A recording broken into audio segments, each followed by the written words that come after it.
befinder os ude på Gammel Strand, og det var her København blev grundlagt. Siden har det været et fiskeværk over 800 år. Lige over til højre ser I en gammel fiskekone, som er blevet tilbage af granit. Bag ved hende ser I en statue af biskop Absalon, som grundlagde København i 1167. We are now at Gammel Strand, or in English, Old Beach. This is where Copenhagen was founded. Since then it has been used for over 800 years as a fish market. Here you can see a statue of an old woman selling fish.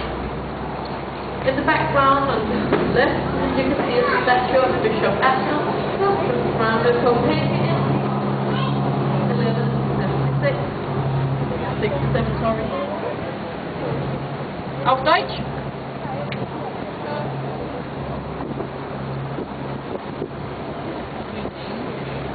Christiansborg Slot til højre er det tredje slot altså med samme navn på samme sted, da de to første brændte ned.